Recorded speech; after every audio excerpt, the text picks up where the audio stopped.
Hey everyone, and welcome. Today we're digging into a question that looks like it's all about tech, but is actually, deeply human.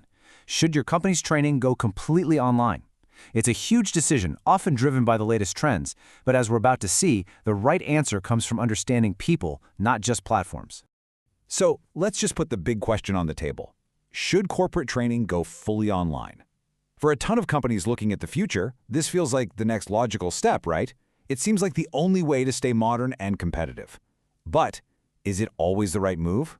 To really get our heads around this, we're going to look at a super interesting case study with a company called ACM Academy.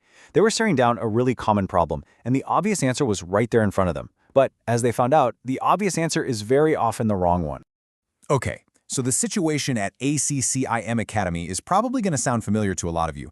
They launched these in-person programs, but crickets. Enrollment was just really low.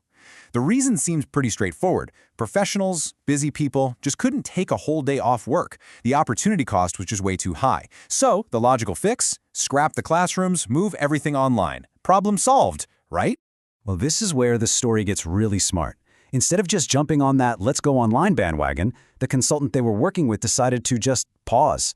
They treated the whole go online idea not as a final decision, but as a guess, a hypothesis that really needed to be tested first.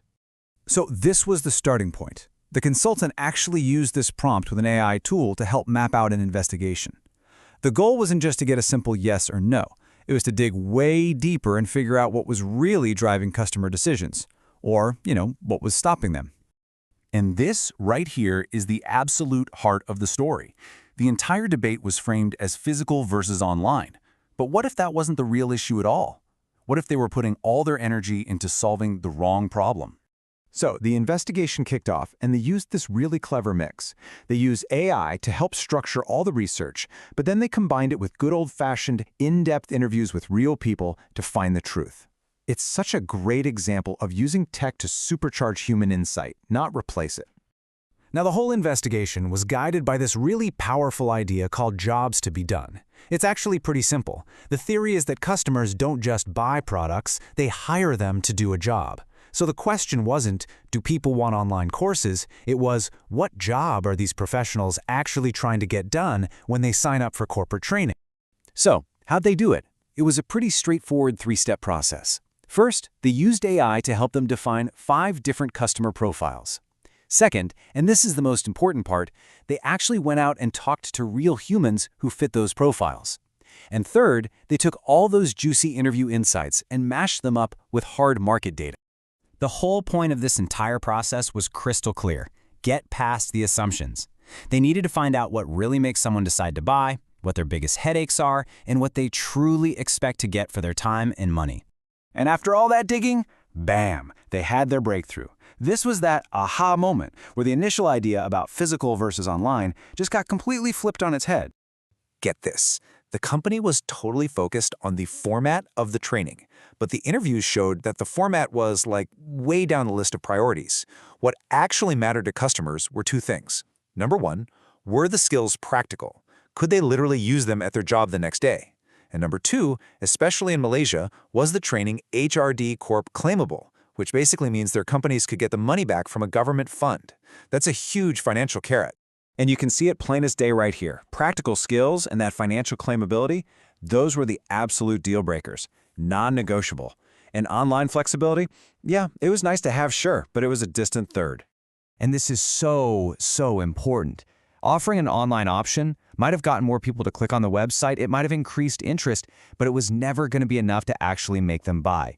It just didn't solve the core value problem. They could have spent a fortune moving online and still ended up with the same low enrollment numbers. So, now that they were armed with this incredible new insight, ACCIM Academy could finally build a strategy that was actually smart, one that was built for real growth because it was based on what their customers actually wanted. And look at how this insight totally reframed the question. It went from a simple, binary, should we move online, to a much smarter, more strategic question. Okay, which parts of our training need to be flexible, and which parts absolutely must be hands-on to be practical and claimable? And the answer, of course, wasn't to go all in on online. The winning solution was a hybrid model, a really thoughtful mix of online stuff for convenience, combined with in-person, hands-on sessions for those crucial, practical skills that customers were really paying for. It was the best of both worlds because it was designed around the real job to be done. So, as we start to wrap this up, it becomes pretty clear that this whole time, the big decision was never really about the format. That was just noise distracting from the real issue.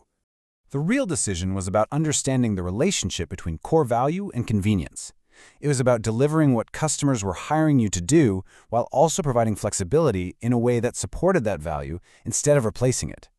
And that leaves us with a really powerful final takeaway for any business facing a similar choice. It is so tempting to see a new technology as a shortcut to growth, but this case proves without a doubt that the most sustainable, the most powerful path forward always comes from taking the time to understand the real needs of real human beings.